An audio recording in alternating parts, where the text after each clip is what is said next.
When I started my public life 12 years ago, I understood the media might be interested in what I did, but I was not aware of how overwhelming that attention would become. Diana was the most photographed woman in history. The world thought it knew everything about her, but Diana herself died not knowing the truth about her own blood. Hidden inside her DNA was a woman the Spencer family spent 200 years trying to erase. A woman who wrote desperate letters begging just to hold her daughter one last time. A woman whose name was deliberately removed from every genealogy, every biography, every official record. Her name was Eliza Qark. She was born in India in 1790, and her blood flows through the veins of the man who will one day be king. 2013. Dr. Jim Wilson and his team at the University of Edinburgh began analyzing saliva samples from two women. Both were third cousins of Diana's mother, Frances Shand Kidd. Both shared something extraordinary with Diana, an unbroken mother-to-daughter genetic connection stretching back over 200 years. The team focused on one very specific type of genetic material, mitochondrial DNA. Most people have never heard of it. Here's why it matters. Regular DNA gets shuffled and recombined every time two parents create a child. Half from the mother, half from the father, mixed together, creating something new. Mitochondrial DNA works completely differently. It doesn't mix. It doesn't change. It passes completely intact from mother to daughter, generation after generation, like a sealed letter that nobody can open or alter along the way. Think about what that means. If your mother's mother's mother's mother carried a specific genetic marker 1,000 years ago, you could carry the exact same one today, that completely unchanged, a time capsule in your cells, untouched by any man who ever entered the family. When Dr. Wilson's team analyzed the samples, they scanned hundreds of markers across the mitochondrial genome. The results stopped everyone cold. The samples belonged to haplogroup R30b. Out of more than 65,000 people in their worldwide genetic database, only 14 carried this exact marker. 13 lived in India. 1 lived in Nepal. Nobody in Europe had ever shown up with it, and now it was sitting in the bloodline of the most photographed woman in British history. Dr. Wilson later described that moment publicly, the sheer disbelief of staring at a genetic marker that had no business appearing in a British aristocratic family. A marker he had only ever associated with one region on Earth. This wasn't a statistical error. Two separate living relatives who didn't even know each other produced matching results. The evidence was unassailable. Somewhere around 7 generations before Princess Diana, a woman with South Asian ancestry had entered her direct maternal line. Not a distant cousin, not a minor branch, the direct line. Mother to daughter to daughter to daughter, all the way to Diana herself. And that meant the official Spencer family history, the one printed in every genealogy book, every royal biography, every wedding program, was missing an entire chapter. The question became, who was she? Her name was Eliza Qark. For over 2 centuries, almost nobody knew she existed. Her name didn't appear in official Spencer genealogies. It wasn't mentioned in any royal biography. Before 2013, if you searched the family records available to the public, you would find no trace of her. She was born around 1790 in Surat, a bustling port city on India's western coast, in what is now the state of Gujarat. In those days, Surat was one of India's great commercial crossroads. Merchant ships from a dozen nations crowded the harbor. Traders shouted in a patchwork of languages. Goods and people and cultures collided in the narrow streets every single day. It was the kind of place where a woman of mixed heritage could exist without drawing too much attention. Eliza's father carried an Armenian name. She signed her own letters in Armenian script. That detail would later become the family's most useful lie. But her mother's line, the one carrying the rare R30 billion mitochondrial marker, was South Asian. As a young woman, Set Eliza became the companion of Theodore Forbes, a Scottish merchant who arrived in Surat around 1809 to work for the East India Company. Forbes was ambitious, sharp, and determined to build a career in the empire's most lucrative outpost. He employed Eliza as his housekeeper, but the reality of their relationship went far deeper than any job title. Together, Eliza and Theodore had two children, a daughter named Catherine, born in 1812, a son named Alexander, born 2 years later. For a time, the family lived together, first in Surat, then in Mocha, Yemen, where Theodore was appointed British political resident. Letters from this period show that Eliza was more than a domestic servant. She spoke multiple languages. Theodore relied on her abilities for his diplomatic work. By every private measure, they were a family. But here's where the story turns dark. As Theodore's career advanced and he accepted a prestigious partnership back in Bombay, the social realities of British colonial India closed in around them like a trap. In the drawing rooms and gentlemen's clubs of colonial Bombay, a wife with Indian blood wasn't just frowned upon, she was a career-ending liability. The days when mixed marriages in India were tolerated, even encouraged, were rapidly ending. A new era of racial segregation was setting in across the British Empire. Theodore made a devastating choice. He left Eliza and the children behind in Surat. He moved to Bombay alone. While he attended society parties and built his career, Eliza and her children lived separately, cut off from the world he was constructing without them. Then Theodore died at sea in 1820. Everything collapsed. When his will described Eliza only as his housekeeper, he called Catherine his reputed natural daughter. Every word was chosen surgically to sever any legal or social connection between Eliza and the family she had built. Catherine, just 8 years old, was put on a ship bound for Scotland, accompanied only by a servant, sailing to a cold country she had never seen, to live with relatives she had never met. She never saw her mother again. Years after Theodore's death, a packet of letters was discovered at the Forbes family estate in Scotland. They had been sitting in a drawer for decades, untouched, unread, gathering dust.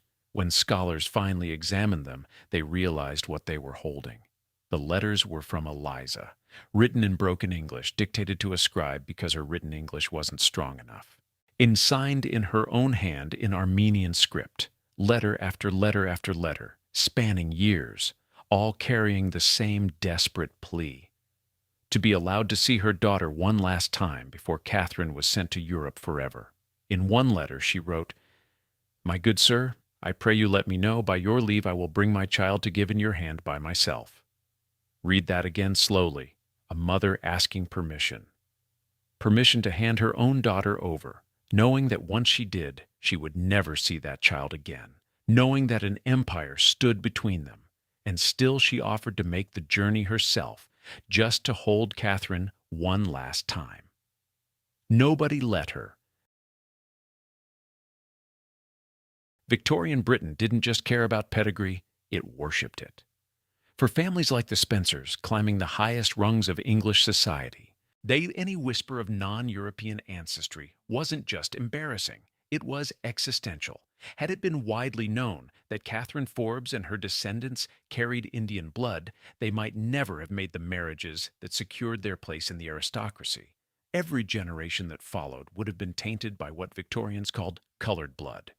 So the family did what powerful families have always done. They rewrote history. Eliza's father had an Armenian name. She signed her letters in Armenian script. Armenian meant Christian. Armenian meant respectable. Armenian meant safely exotic, a quirk of the empire, nothing more. Indian heritage, on the other hand, would have been treated as a permanent stain that no amount of money or marriage could wash away. The cover-up didn't last a generation, it lasted over 200 years. Genealogies published in the 19th century told only the Armenian version. Family trees, marriage registers, church records, all of it carefully scrubbed of any mention of India or mixed heritage. By the 20th century, the lie was so deeply embedded that no one alive even questioned it. When Diana married Prince Charles at St. Paul's Cathedral in 1981, in front of 750 million television viewers, The official biographies still described Eliza Qark as Armenian.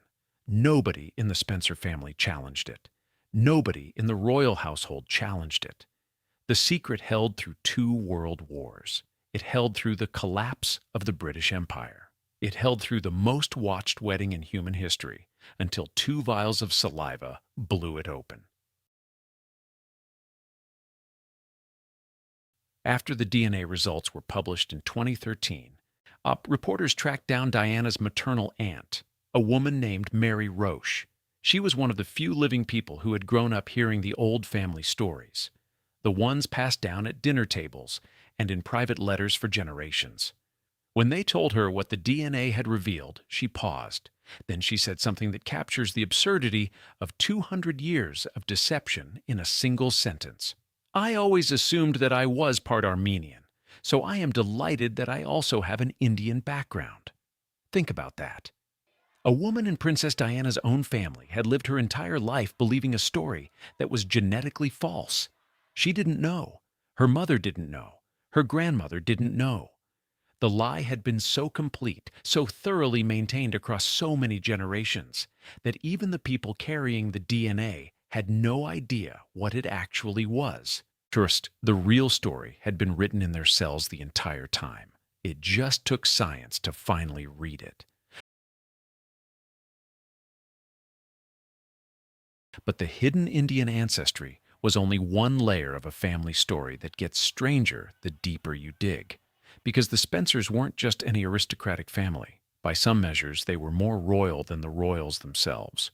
Royal blood in Diana's family didn't flow through official marriages or grand alliances. It came through mistresses. Barbara Villiers, Louise de Querouaille, and Nell Gwyn each held the affections of King Charles II, a monarch famous for fathering more than a dozen children with women who would never become queen. The Spencer family traces its lineage through not 1, not 2, but 3 of these royal mistresses. Diana descended from Henry Fitzroy, Duke of Grafton, and Charles Lennox, or Duke of Richmond, both illegitimate sons of Charles II. She was also a direct descendant of Mary, Queen of Scots, executed in 1587 by her cousin Elizabeth I. The Spencer estate at Althorpe had stood since 1508, outlasting wars, dynasties, and the rise and fall of monarchs. The royal family's own name, by contrast, was Saxe-Coburg-Gotha, thoroughly German, until King George V quietly renamed them Windsor during the First World War to avoid anti-German backlash. And here's the killer irony. When Diana's engagement to Prince Charles was announced in 1981, the editors of Burke's Peerage, the definitive record of British aristocracy, made a public statement that stunned even the royal household. They declared that Lady Diana Spencer had more English royal blood running through her veins than her future husband. The Spencers, they said, "I were stiff with royal connections. By the oldest reckoning, Diana wasn't marrying up. Charles was. The family that spent 200 years hiding its Indian ancestor turned out to have produced a bride more royal than the prince she was marrying. And still nobody told the truth. This is where the story closes, and it closes hard." Prince William carries the same rare R30 billion mitochondrial marker that started in Gujarat over 200 years ago. It passed through Eliza Qark, crossed oceans, survived colonial prejudice, outlasted 2 centuries of deliberate erasure, and landed in the DNA of the man who will one day sit on the British throne. Soon, the autosomal markers across the genomes of Diana's 2 maternal cousins confirmed they carried between 0.3 and 0.8% South Asian ancestry, meaning William himself almost certainly carries a small but real portion of Indian DNA inherited from Eliza. He will be the first British monarch with proven Indian ancestry. The Commonwealth, home to over 1 billion people of South Asian descent, will one day be led by a king with a direct genetic link to their region. That's not symbolism. That's not a diplomatic gesture. That's biology written into the cells of a man who will wear the crown. But here's the final twist, and this one doesn't have a happy ending. Mitochondrial DNA flows only from mother to child. Men carry it, but they cannot pass it on. William inherited the R30 billion marker from Diana.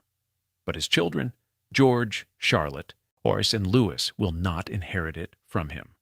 The marker ends with William and his brother Harry, the ancient genetic thread that traveled from a port city in western India through 7 generations of English women, across continents and centuries of silence, all the way to the steps of Buckingham Palace. That thread ends here. Eliza Qark was erased from the family records. Her letters gathered dust in a Scottish archive for nearly 200 years. Her name was replaced with a convenient lie. Her heritage was scrubbed from every document the family could reach. She fought to see her daughter one last time. They wouldn't let her. They buried her name. They rewrote her story. They turned her into someone she wasn't. And now, 200 years later, even her DNA, the last whisper of proof that she ever existed in this bloodline, is fading from the royal line forever. The Spencers spent 200 years hiding this woman. DNA didn't care. It remembered everything they tried to forget.